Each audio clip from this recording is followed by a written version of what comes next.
หมีถือมา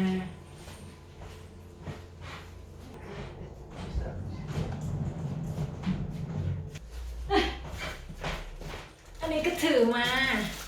10 กิโล10 กิโลนี่คือนะ10 กิโลมีอะไรบ้างหนังสือกล่องดินสอกระเป๋าโทรศัพท์ You literally list everything. Nintendo yeah so second A4 สำหรับเด็กวาดรูปสติ๊กเกอร์ไม่ใช่หรอกทิชชู่ so basically กระเป๋านี้ตั้งใจจะเอาเป็นทำให้เป็น1แฮนด์แบ็กขึ้นเครื่องเพราะว่าแฮนด์แบ็กจริงๆก็คืออันนี้แต่ว่าไม่พอเอ้าโหแน่นมากก็เลยแฮนด์แบ็กอันนี้ไม่พอก็เลยเอาแฮนด์แบ็กรวมกับส่วนเกินมาด้วย ไม่ได้ล็อกกระเป๋า ลืมขวดน้ำแปรงสีฟัน จับยังไง ใน วะ กระเป๋า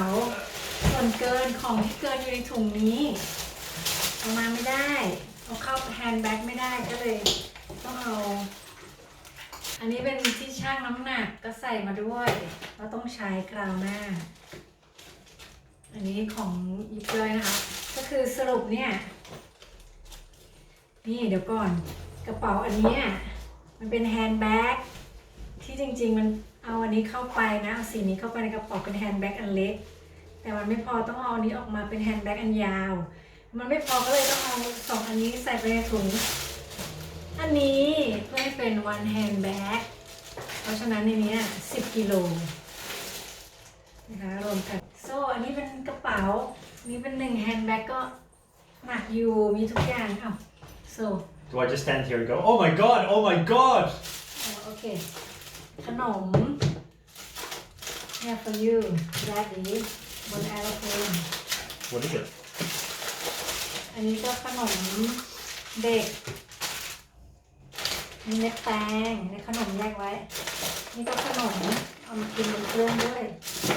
จะไม่หนักได้ยังไงทุเรียนกวนครองแคลงนี้ This looks like testicles. is actually look this oh no so อันนี้ก็เป็นของแช่แข็งมาใบมะกรูดอะไรพวกนี้ไม่รู้รอดหรือเปล่าตู้เย็นอันนี้ขนมอันนี้ตู้เย็น separate ตู้เย็นเอาฟรีเซอร์อันนี้ Freezer. อันนี้ก็สติ๊กเกอร์กับแอลกอฮอล์ก็ตัดอันนี้ให้มามันจะไม่หนักได้ยังไงมีมะกรูดมะนาวมะพร้าวส้มโอในตู้เย็น Oh my god this is another 1 kilogram Freezer? yes อันนี้ก็น้ำพริกนะคะเพื่อนทำมาให้1 กิโลแล้วเข้าช่องฟรีซอันนี้เป็นแกงเหลืองขนมน้ำพริกเผาของคุณอันนี้ก็น้ำพริกมะขามแม่ตำให้ตู้เย็นมีขยะแหละมีฟอสซีดึงกระเป๋านี้ก็หลายกิโลแล้วนะคะทีนี้ก็จะเป็นถุงมือถือนะมือถือก็อักลังหูฟัง power bank แอลกอฮอล์ไว้ทิชชู่แอลกอฮอล์พาสปอร์ต Well, conked out. ได้กินเลย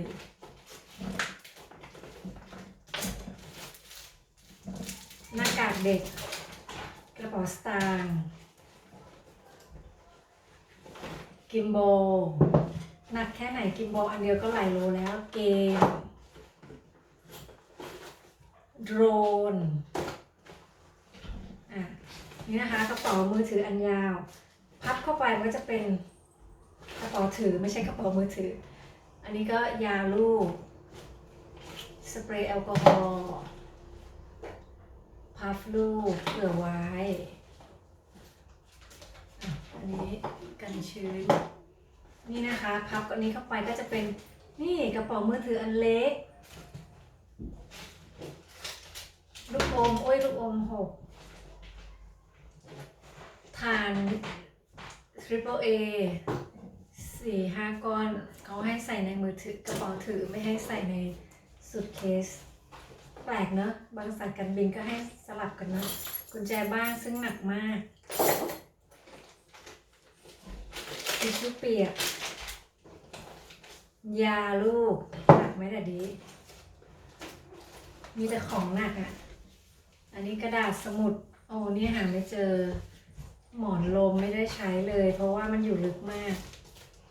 หาไม่เจอนะคะหน้ากากสำรองมีอะไรเปียกๆด้วยมีมะกรูดติดมา1 ลูกหมดแล้วถุงอ้วกอันนี้คือกระเป๋าถือค่ะนี่10 โล1 กระเป๋าถือขึ้นเครื่องจบแล้วเดี๋ยวขออนุญาตเคลียร์ก่อนแล้วจะมาดูกระเป๋าต่อไปมาดูใบที่2ค่ะ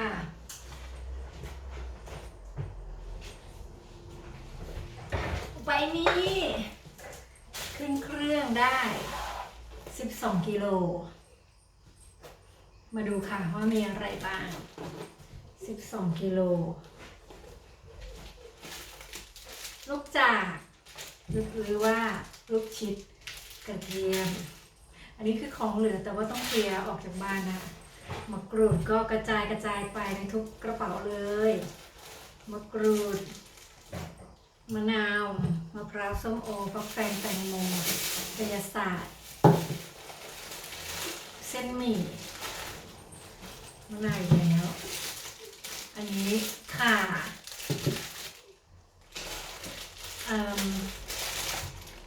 อะไรนะเม็ดมะม่วงหิมพานต์อันนี้คือปลาหมึกพวกนี้ก็จะเป็นของที่เหลือจากการที่กินไม่หมดบ้างนะคะแต่ว่าต้องเอาออกจากบ้านเพราะว่าไม่มีคนอยู่บ้านอันนี้หมูยอมีคนเอามาฝากนะคะแล้วก็แหนมเช่นเดียวกันเพื่อนมาฝากโอ้โหตายแล้วอันนี้ลูกชิ้นกับเต้าหู้แม่ซื้อให้โหใส่มาได้ยังไงนี่แหนมหมูหยองมีแต่ของหนักในกระเป๋านี้นะคะอันนี้ก็เป็นมะขามเปียกแกะเม็ดออกแล้วอีกน่าจะโลกว่านะนั่นน่ะโอ้อันนี้ก็คือมะขามหวาน4 ถุงยังไม่หมดนะนี่แค่3 ถุงใหญ่หนักมากแล้วก็คุณเชียร์ค่ะเพื่อนซื้อมาฝากเจ้าแค่นี้แหละโอ้โห12 โลไม่เพียงเท่านั้นข้างๆนี้ยังมีพวกกระเป๋ายาแบบ first aid นะคะก็แล้วก็ยังไม่หมดมีบังนะกระเป๋าด้านหน้าก็ที่หนักก็ยังมีมะนาวเข้าไปอีกด้วยนี่อะไรแว่นไม่รู้เขาโยนมาจะช้ำอะไรบ้างหรือเปล่าแล้วก็มีของจุ๊บจิ๊บนะแอลกอฮอล์ถุงอะไรพวกนี้นะคะทิชชู่อันนี้ถุงกอบแก๊บเอามาเป็นขยะที่เมืองไทยที่นี่นะคะเพราะว่าที่นี่หาถุงกอบแก๊บยากมากขนมลูกอมอะไรพวกนี้ก็มันอยู่ในนี้อยู่แล้วเนาะเพื่อที่จะเพราะว่าจริงๆกระเป๋าใบนี้เป็นกระเป๋าที่เราใช้ไปนู่นไปนี่มันก็เลยมีพวกยาลูกอมอะไรอย่างนี้นะคะแกะออกก่อนใบนี้มีแค่นี้ค่ะแต่ว่าหนักมากเพราะมีแต่ของหนักๆก็เหมือนเดิมค่ะเดี๋ยวเคลียร์ชุดนี้แล้วก็จะไปต่อกันที่ใบที่3เนาะ